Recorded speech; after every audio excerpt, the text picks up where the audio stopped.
ఒక్కొక్కసారి మనం తెలియకుండా చతుర్థ భావంలో పాపగ్రహాలు ఉంటాయి.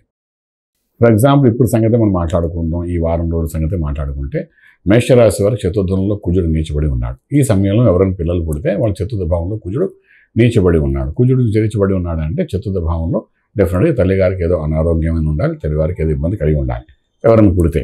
కానీ ఆల్రెడీ మేషరాశి వాళ్ళు చాలామంది ఉన్నారు కదా. ఈ గోచార రీత్యా చతుర్థ భావంలో కుజుడు వచ్చాడు, నీచ స్థితి పొంది ఉన్నాడు. అంటే ఏంటంటే తల్లిగారికి ఏదో ఆపదైన ఉండాలి, తల్లిగారికి ఏదో అనారోగ్యం ఉండాలి, అంటే తల్లిగారికి కొన్ని ఇబ్బందులు జరగాలి మీ మూలాన, ఇలా రకరకాలుగా మనం చెప్పుకోవచ్చు అన్నమాట. సో ఈ చతుర్థ భావాన్ని ఎప్పుడైతే మనం శుద్ధి చేసుకుని దాన్ని మనం జాగ్రత్త తల్లిగారికి ఆరోగ్యం కానీ సేవ చేసుకుని కానీ అవన్నీ చేసుకుంటాము. ఈ తల్లిగారి దృష్టి ఎక్కడ ఉంటుంది అంటే మనకు దశమ భావం మీద ఉంటుంది. దశమ భావం అంటే ఏంటి? మీరు చేసే ఉద్యోగం, మీరు చేసే వ్యవసాయం, మీరు చేసే వ్యాపారం, వీటన్నిటి మీద దృష్టి పడుతుందన్నమాట. అంటే ఇక్కడ చతుర్థ భావం బాగుంటేనే అక్కడ 10వ భావం అనేది మనకు ఒక యోగాన్ని తీసుకొస్తుంది. చాలామంది ఏం చేస్తున్నారంటే ఇవాళ అదే పరిస్థితి లాగా ఉంటే నాకు మంచి ఉద్యోగం వచ్చేసింది అమెరికాలో అని వెళ్ళిపోతారు.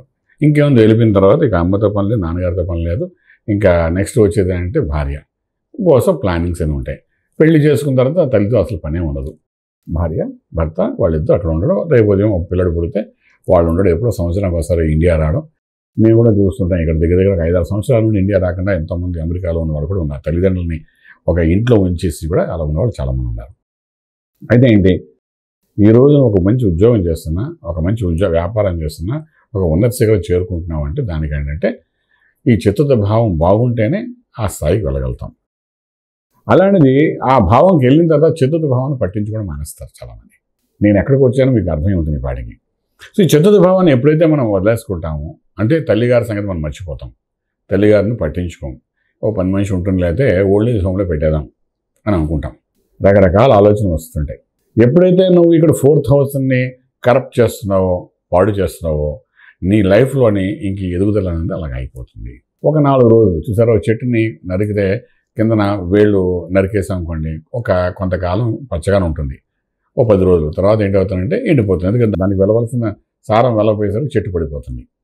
ఓ 4 రోజులు అయితే బాగానే ఉంటుంది పచ్చిగా, ఎందుకంటే కొంత ఉంటుంది కాబట్టి సారం. అలాగా ఎప్పుడైతే ఈ మూలాలలో ఉన్న తల్లిగారిని ఎప్పుడైతే నువ్వు కాదన్నావో, నువ్వు అమెరికాలో నుండి ప్రపంచంలో ఎక్కడున్నా ఒక 4 రోజులు బాగుంటుంది.